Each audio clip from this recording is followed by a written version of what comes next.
Good morning. My name is Chris Brown. I'm the Vice President of Policy and Research with the Common Sense Institute. Thank you again for the opportunity to come here and present and share some of our work and our research. I have control. Here we go. So what I'm going to talk about is some of our recent report around legislation proposing to ban oil and gas drilling, a fun topic for 8 in the morning. But want to give you a little more background on us as well as I get started here. So we are a 501c3 nonprofit, nonpartisan research organization, mission-driven. So we believe in supporting and promoting our free enterprise system here in Colorado. We spend our time diving into the numbers, producing reports, coming out and speaking to groups like yours, elected officials, business leaders, about the implications of state and local policy. We focus on a wide range of issues and topics, from housing to healthcare, public safety, and energy, clearly. We brought on this is our list of our policy fellows that, again, support our work, that help drive a lot of our policy foundations, help support our analysis and come out and speak. I'll talk about our recent addition of our energy fellow here in a second. Our infrastructure fellow is Kelly Bruff. John Farnham is our child welfare fellow, has done some recent great work on foster care and foster youth. We have an education fellow. I only bring this up because energy is critical and significant for the work that we do, but we're really an organization dedicated to researching public policy broadly on issues that matter for Coloradans. So before I get into my work, I want to maybe just kind of level set and give a little bit of, food for thought as we consider the discussion around the economic impacts and the economic implications of oil and gas in Colorado. There are really two dimensions that when you hear this discussion, when you hear this debate, when you hear, well, what is the economic impact? What is the contribution of oil and gas to Colorado? There are two dimensions that I think you should be really thinking of. One is, well, what sectors are you really considering? What is being discussed? We talk about oil and gas broadly, but there are, as everyone in this room is very well aware of, there are many dimensions. Upstream, midstream.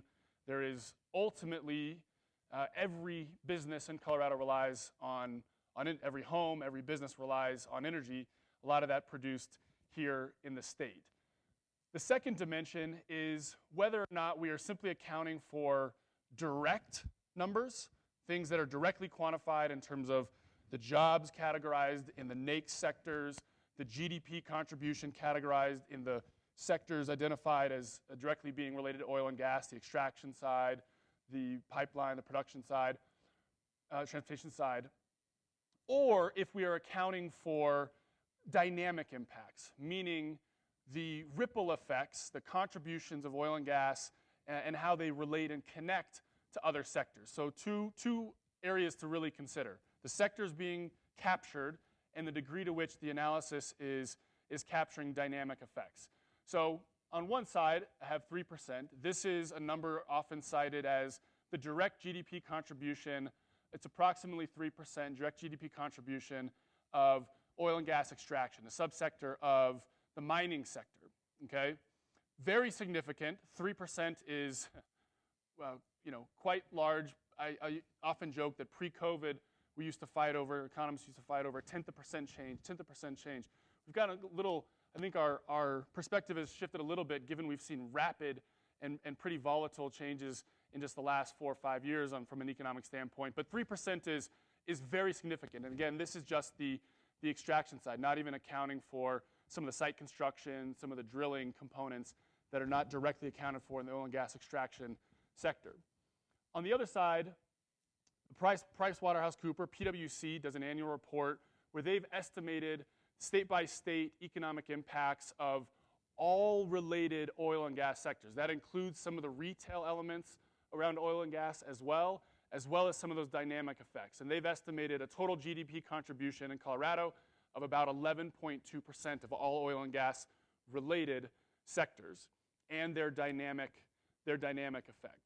And I'll come back to this dynamic response and when I talk about my report, because I think there's another note in there that's important to consider as well. But for context, I think it's really critical to understand the scope and the range that is often discussed and debated. So why that wide range? Why that disparity? Well, oil and gas sectors have some of the highest, some of the most productive and highest value add, highest productivity sectors in our state's economy. The petroleum and product manufacturing and refining at the top is 78 times higher in terms of labor productivity than the statewide average. Oil and gas extraction, 7.5 times the output per worker on average than, again, the industry total. And I included a few sectors here at the bottom, some of the faster growing sectors here in the state, professional services, healthcare, which fall below the statewide average in terms of productivity. So when we think about the implications of policy and attempts at regulating or changing the dynamics and the economics around these sectors, you have to understand that the value of the energy sectors is so much higher and is a very challenging, I'll say challenging to replace, as is sometimes discussed. So let me move into our work. About a month ago, and I'd encourage all of you interested, go in and take a look at our report. It's on our website, commonsenseinstituteco.org. You can find the full report. Brought on our new energy fellow, Tricia Curtis, CEO of Petro Nerds. Fantastic thinker, someone that was very helpful, and we want to continue to expand a lot of our analysis here and build this out so that we can continue to emphasize and focus on energy sectors and the implications of these issues going forward. So the key findings from our report, got a few minutes here. I just want to go through the key findings, give you a sense of what we ended up finding, what we ended up talking about. We focused on 3 dimensions: the economic impacts, revenue impacts, and the emission implications of, again, Senate Bill 159, the proposal to ban oil and gas drill permitting, site permitting, starting in 2030. All right? And the background here, the context here, is that there was some discussion, there was some, even in the bill, some of the prologue talked about, well, existing sites will continue to produce, the industry won't be impacted, the economics won't be impacted. Well, we polled, and actually another speaker here that was very helpful in polling this data looked at the actual production of well sites from 2014 through 2023, gave us a decade window. What would have happened if you implemented this ban and starting in 2014 and you actually tracked the decline in production as you didn't have any new drilling, didn't have any new production coming online? And so we saw, and according to that 10-year window, production declined by about 12% in the first year. Value, this is a combination of oil and gas. Value declined by about 12% in the first year to about 90% by year 10. So we modeled that and came up with these economic implications, again, over that decade window. By year 10, about 181,000 jobs lost across the state. Again, really just isolating the implications, going back to my earlier point, the impacts from eliminating those upstream activities around site construction, drilling, and extraction. So about 181,000, growing from 34,000 in the first year. 70% of the job loss, so we modeled, again, we have a dynamic model that we use that estimates the implication across all sectors and has some regional look as well. 70% of the job loss was in Metro Denver. Again, because of a lot of the related production, even though the production activity itself is not occurring there, a lot of the support jobs, a lot of oil and gas extraction jobs in that sector are actually within the Denver Metro as well. Over the course of the 10-year window, about $321 billion in lost state GDP. And I'll note it here, but we did not capture some of these further dynamic effects. We did not account for having to bring in more energy sources into Colorado to now continue our economy. We did not model the differential in prices and what the implications of that would be. So again, our analysis here to some degree is even limited by some of those constraints. Let me fast forward to the revenue impacts. We estimated that in 2022, there was about $1.9 billion in total state and local tax revenue, about $1.2 billion in property tax revenue alone. Given what you just heard, I think the numbers are a little bit higher for 2023. And just a note, the fiscal note attached with Senate Bill 159 estimated that there would be about a 60% decline in revenue within 5 years. And according to that estimate, if you back out from their estimate, they estimated the total state and local tax revenue at about $2.3 billion. So we were conservative in this estimate from just a direct standpoint. A few numbers, and I'd encourage you to all take a look at our report. If you scroll all the way to the bottom, we have a county by county estimate on property tax revenue and a school district by school district estimate of the direct contributions of oil and gas revenue as well. So Garfield RE2 received about $18.5 million in property tax revenue in 2022, a little more than $4,000 per student. Garfield County has the second highest rate of the share of oil and gas tax revenue, property tax revenue at about 55%, behind Weld County at a little over 61%. So let me wrap up. The final piece that we looked at were the emission implications. So, I think if, I encourage you to look at our report. We cite the state's recent, the governor's office recent, and his energy office greenhouse gas roadmap that did not recommend banning oil and gas and has some interesting analysis of their own. But one of the main reasons they talked about is, again, the need to transport in fuels and the emission implications of producing that, moving Colorado's production to other states. The premise here is that simply because you eliminate the supply in Colorado does not mean you eliminate the demand. So we estimated, what if the production that is occurring in Colorado, that is being, supplying Colorado, but also supplying the rest of the country and the globe, what if that production were to occur across the United States? What if it were to occur in other regions? And because the emission intensity here in Colorado, the CO2 equivalent emission intensity here in Colorado is relatively low, we estimated that if you disperse that production across the country, you would actually increase CO2 emissions by over 909,000 metric tons, about 5 metric tons for every job lost here in the state. So with that, I will wrap up. You can go to our website and find the full report, and I think we will take questions. Thank you.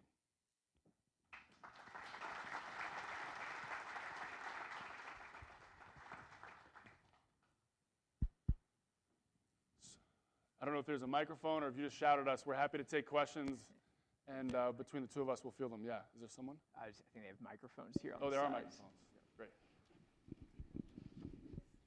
Covered it all. No questions. Good morning, guys. Mesa County Commissioner, thank you for being here this morning. This question is for Will Mixon. You mentioned the severance tax funds and the distributions of those taxes. My understanding is that the legislature's long bill swept those funds away from their intended purposes and into the general fund. Was all that severance tax funds, or only those meant to go back to the local governments via energy impact grants? Thank you. Hopefully y'all can hear me? Yeah, okay. So they did sweep a portion of that. I think some of it was from, that would have been to DOLA, a portion was to DNR as well. I think they took, but it was, I want to say, and it was somewhere around 70 million. Basically, their thought process behind it was that when they did the prior long bill last year, severance tax revenue then came in much higher than what was budgeted for then. And so the thought was that there was the kind of a surplus beyond what was expected. And so they transferred about 70 million or so, if I'm recalling correctly, into both general fund, into some capital construction as well. And so, so not the full amount, so that what was that kind of revenue distribution that you saw there on that slide, it did change some with those actions they took, but still the majority of that revenue stayed within DOLA and DNR.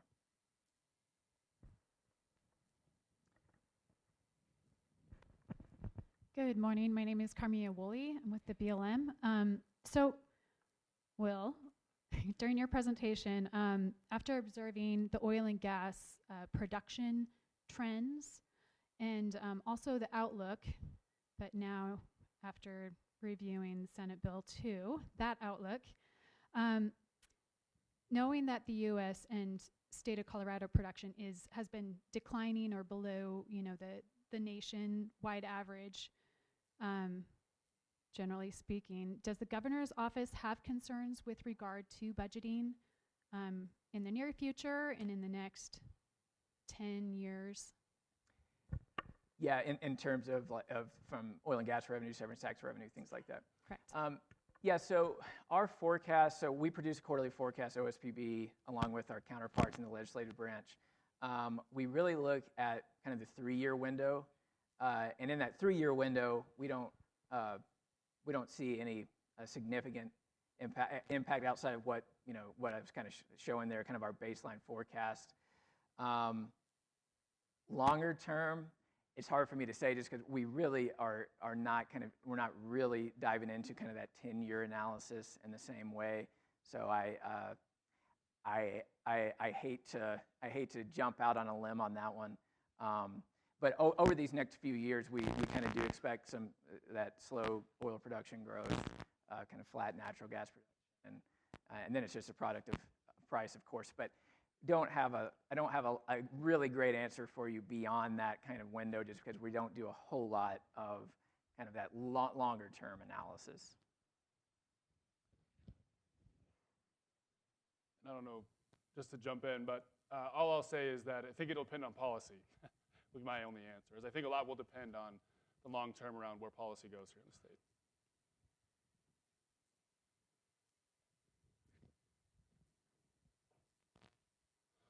Quick question, if any, and we'll move along.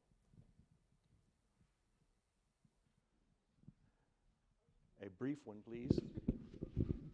I promise to be brief. So I appreciate the analysis of Senate Bill 159, but can this report create any modeling around some of the other legislation we're seeing that might not be quite as blunt of a tool, but is still pretty impactful on the economics of the industry? It's a good question. I think we included some of those baseline numbers from a revenue standpoint, so to the extent that there's other analysis that shows the impact on production volumes or value related to some of the permitting and some of the other, or the air quality and some of the air quality permitting bills, you could probably translate some of those rough production losses around how that would impact revenue. So I think there's some implication, but we did not in any way look at any other bills directly as part of this. So those would be generally separate. Yeah. All right. Thank you all very much. Have a hand for our speakers. Thank you.